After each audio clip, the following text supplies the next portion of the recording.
Yo les gens, c'est Miyuki, j'espère que vous allez bien. Pour cette nouvelle vidéo sur la chaîne, on va déverser notre haine sur 5 personnages détestables dans les animés. Je vais te présenter des enfoirés, des chiens de la casse, des salopes.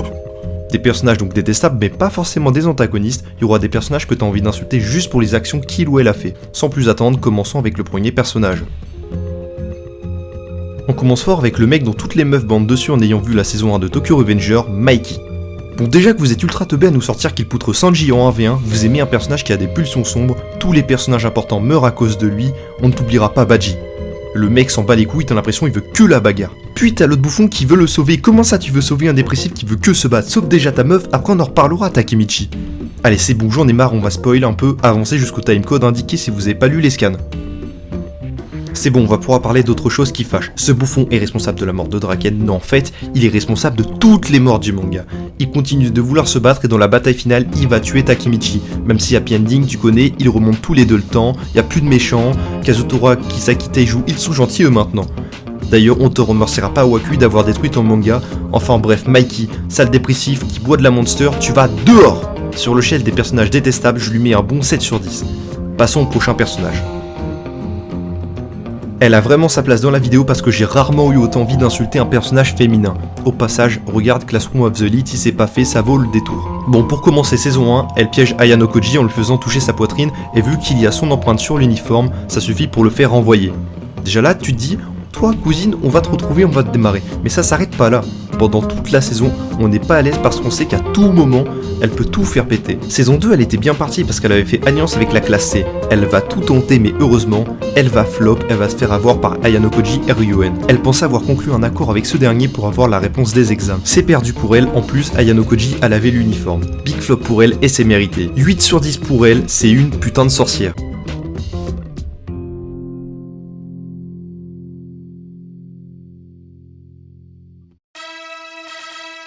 Lui, on a rarement fait pire, acteur de A à Z ce mec.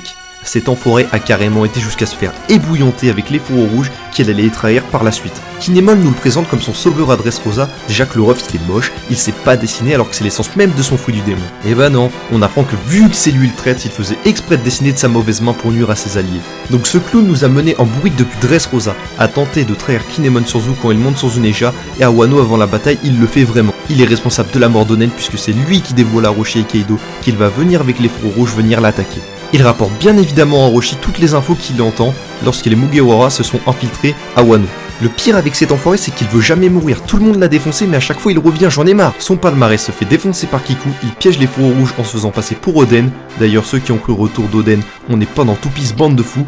Ashura Doji se sacrifie, il piège Kiku et se fait laver par Kinemon. Carrément, quand il meurt, il se transforme en spectre de feu pour tout détruire et tenter de faire exploser Onigashima. Les gars, j'en ai eu marre de lui, à chaque fois il est revenu, je me dis, à tout moment, Oda, il le ramène pour la guerre finale en spectre. On sait jamais. 10 sur 10 pour le plus grand acteur de One Piece, il mérite un Oscar. Allez, personnage suivant. Je pense qu'on est tous d'accord sur le fait qu'on la déteste tous. Lieutenant Daizen pendant l'arc Soul Society, elle se fait manipuler par ce dernier afin qu'il puisse trahir les Shinigami sans aucun souci. Tu peux te dire à la limite, bah c'est pas sa faute, elle s'est fait manipuler. Ok, je veux bien, je te l'accorde, maintenant on va parler de la suite. Elle refuse que Toshiro tue Aizen, même si cette fraude s'est fait laver comme tout le monde. Ça commence à faire beaucoup, faut arrêter d'être aveugle au bout d'un moment. Donc pour résumer le personnage, obsédé par un traître qui l'a sauvé quand elle était petite, qu'il a en plus planté lors de la trahison, au bout d'un moment, faut arrêter d'être aveugle cousine. Peu d'apparitions de sa part dans l'arc Quincy, mais il semblerait qu'elle se soit calmée pour son amour pour Aizen et a l'air de former un bon duo avec Shinji. Enfin bon, elle a quand même forcé, j'ai rarement vu un personnage aussi bête qu'elle. 9 sur 10 pour la meuf la plus détestée de Bleach.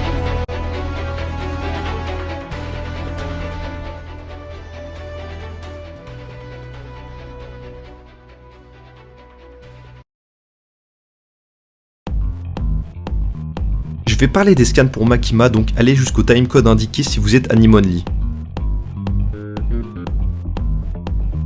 Comment ne pas détester Makima quand t'as fini la partie 1 du manga? Même moi au début, j'avoue, quand j'avais fini ma première lecture, je me disais, franchement Makima ça reste un bon personnage, je l'apprécie vraiment. Mais c'est bon, là maintenant on a changé, c'est Team Himeno, il n'y a plus de Team Makima, toi tu vas à la poubelle. Au début on peut te laisser le bénéfice du doute, elle est un peu bizarre dans sa relation avec Denji, un peu trop dominatrice. Chaque objectif qu'il atteignait, qu'il décevait, elle arrivait juste après pour lui montrer la réalité. On a l'exemple quand Denji est déçu après avoir touché les Saint Power, mais que c'est différent après avoir touché la poitrine de Makima. Bref, leur relation est bizarre bizarre et on arrive à la fin du tome 9 et la bataille de boule de neige. C'est un moment très marquant du manga pour moi, à qui tu resteras dans notre cœur. Makima qui arrive tranquillement après pour réconforter Denji et qui veut bizarrement exaucer son souhait. Vous connaissez la suite, Denji sous son contrôle à cause du démon domination et Denji qui perd sa dignité. Power qui meurt.